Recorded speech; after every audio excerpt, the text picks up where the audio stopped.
In this video, we're going to go over all the 2015 changes that are coming September 14th. Okay, I'm not going to go through all of these, but I'm going to go through the ones that are going to impact people the most. And there are some huge changes on here. If you want a copy of all these changes, just reach out to me through social media or something, or text me or email me or whatever, and I'll get these over to you.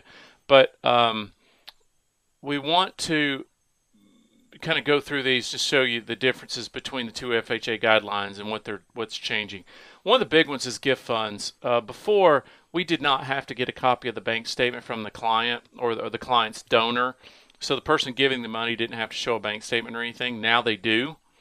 That's a huge one, because sometimes the donors just don't want to do that, so you want to check on that up front, make sure that the donor is okay with giving the bank statement if you're going to do a gift.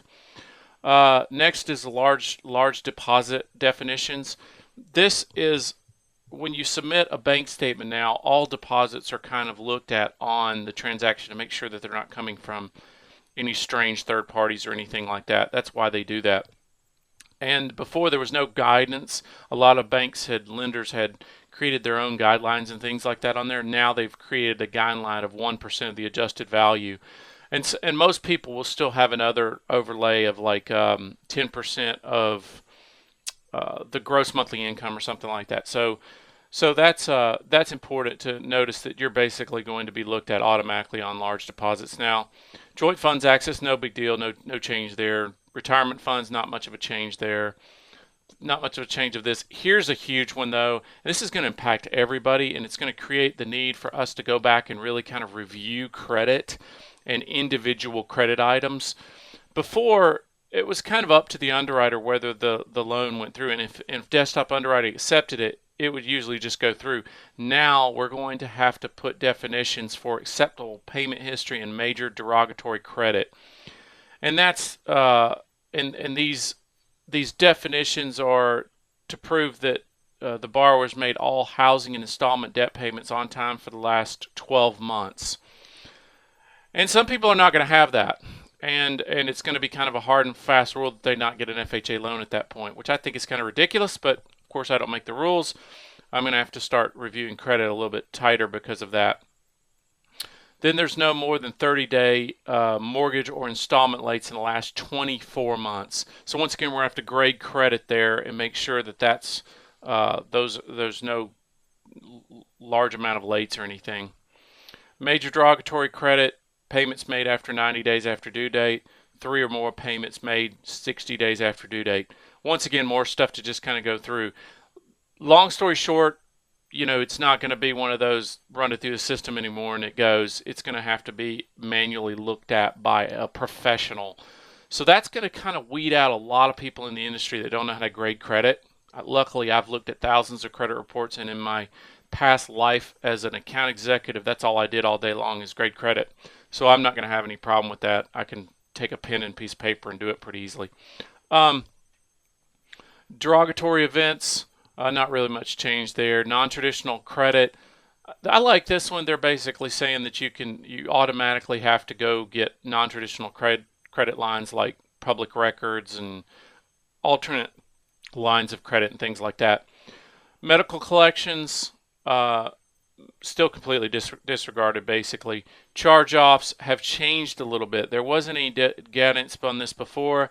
Now basically you're just going to explain why. So you're going to have a great letter of explanation. Once again, you're going to need a professional help you put this together.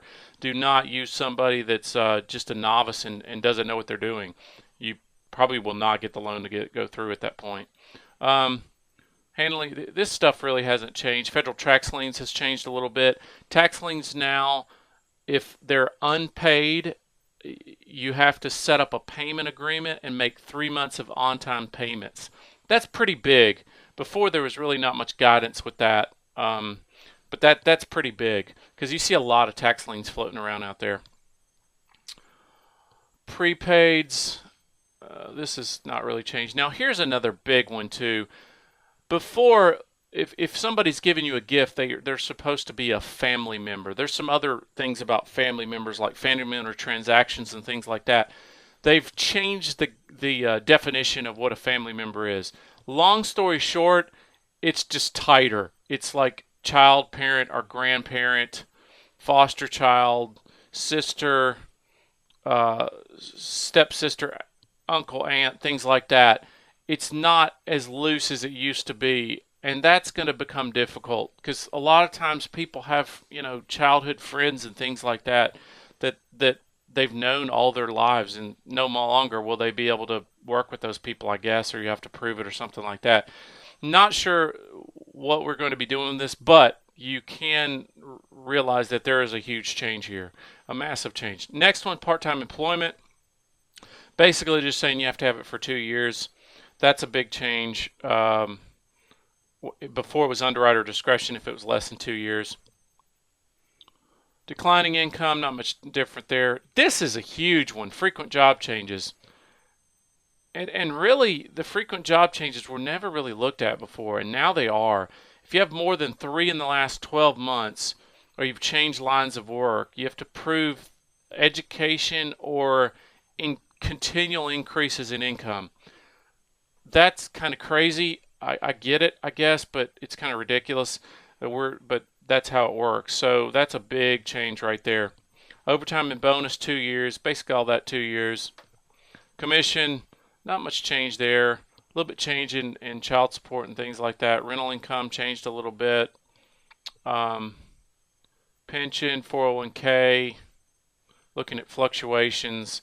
Gaps in employment. If it's less than 6 months now, you don't have to require an explanation. If it's over 6 months, you've got to explain it. Reduction in income. Deferred loans. Now, this is a huge one. Deferred student loans before, if the loan was deferred for more than 12 months, you did not have to include the payment into the ratio. And that made a lot of sense, but now that's gone. So it doesn't matter if that student loan is deferred until 2020, you still have to put a payment in there. And that can sometimes be difficult. That's going to require the person going to the website for the student loan and tracking that information down. That's going to be a little bit of a challenge. If you cannot track it down, then it's 2%. Now, a lot of people will say, well, my payment is going to be 0.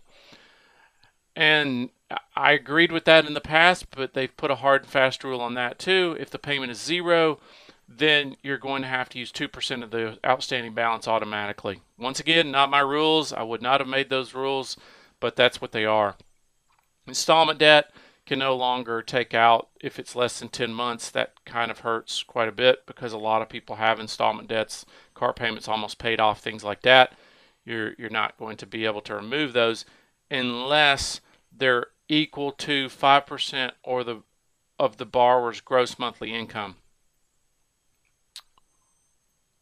Okay. Rest is for refinances. Not really important.